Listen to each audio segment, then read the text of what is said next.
स्वागत है आपका बी न्यूज़ नेशन में। मैं हूं आबिद हुसैन शेख। देश और दुनिया में गरमाए माहौल के बीच राज्य की पुलिस हुई हाई अलर्ट। राज्य में कानून व्यवस्था को बिगड़ने न दे पुलिस। सीएम बसवराज बोम्मई की सूचना। आरएसएस हिंदू संगठनों की केंद्र की बीजेपी सरकार की वक्तार नूपुर शर्मा और नवीन जिंदाल के प्रॉफिट मोहम्मद सल्लल्लाहु अलैहि वसल्लम पर विवादित बयान के बाद देश और बाहरी मुल्कों में भी विरोध शुरू हो चुका है, जिसके चलते कर्नाटका में भी बेंगलुरु पुलिस कमिश्नर प्रताप रेड्डी की ओर से शहर के भीड़ भाड़ वाले इलाकों में सुरक्षा को लेकर पुलिस की टुकड़ियां तैनात की गई हैं। साथ में law and order ADGP Alok Kumar ने सभी जिलों के एसपी को सूचना दी है कि सभी पुलिस थाने या खाते में आने वाले इलाकों में होशियाला और चीता पुलिस वाहनों के जरिए इंस्पेक्टर राउंड्स लगाएं। भीड़ भाड़ वाले इलाकों में नजर रखते हुए बिना किसी वजह भीड़ को इकट्ठा न होने देने की सूचना एडीजीपी की ओर से दी गई है, जिसके चलते सीएम बसवराज बोम्मई ने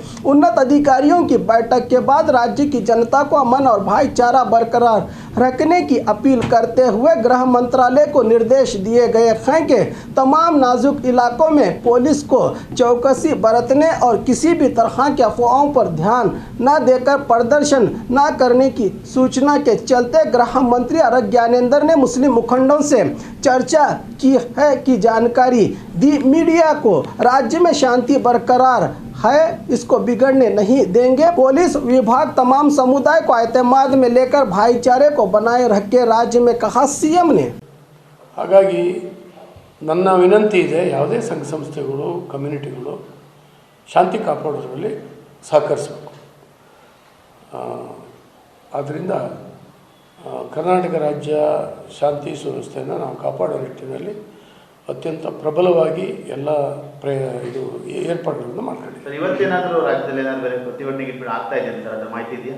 ಏನೂ ಏನೂ ಇಲ್ಲ. ನಿನ್ನೆ ಶುಕ್ರವಾರ ಆಗಿದ್ದರಿಂದ ಸಹಜವಾಗಿ ಮಾಡಿದ್ದಾರೆ ಅಂತ ಕಾಣಿಸ್ತದೆ. ಇವತ್ತೇನು ಮಾಡಲಿಕ್ಕಿಲ್ಲ. ಸೂಕ್ಷ್ಮ ಪ್ರದೇಶಕ್ಕೆ ಎಷ್ಟು ಅಂತ ಏನಾದರೂ ಮಾಡಿ ಎಂದು ಕಳಿಸಿರೋದು ಉದಾಹರಣೆ ಇಲ್ಲ, ಅದು ಕರೆಕ್ಟಾಗಿ ಅವರು DG ಅವ್ರ ಲೆವೆಲಲ್ಲಿ ಅವರು ಕ್ರಮ ತಗೊಳ್ತಾರೆ. ಪರ್ಟಿಕ್ಯುಲರ್ ಏನೋ ಸೂಚನೆ ಕೊಟ್ಟಿದ್ದೀರಾ ಸರ್? ಹೌದು, ಇದೇ ಸೂಚನೆಗಳೇ. ಕರೆದು ಕಮ್ಯುನಿಟಿ ಲೀಡರ್ಸನ್ನು ಕರೆದು ಮಾತಾಡಬೇಕು. ಎಲ್ಲ ಕಡೆ ಬಂದೋಬಸ್ತುಗಳನ್ನು ಪ್ರಿವೆಂಟಿವ್ ಆಗಿ ಏನೇನು ಮಾಡಬೇಕು ಎಲ್ಲದನ್ನು ಕೂಡ ಮಾಡಬೇಕು.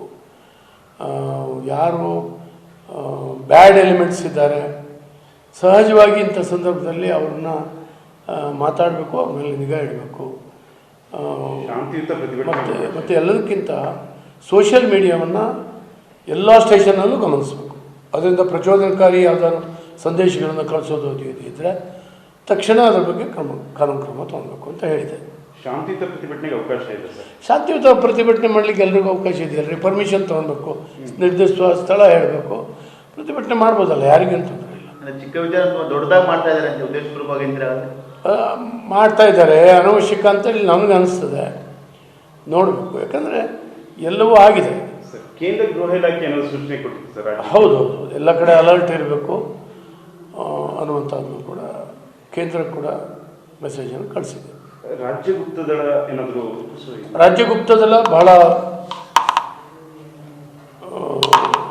ಗಮನಿಸ್ತಾ ಇದೆ ಇದನ್ನು ಸಿಚುವೇಶನ್ನ.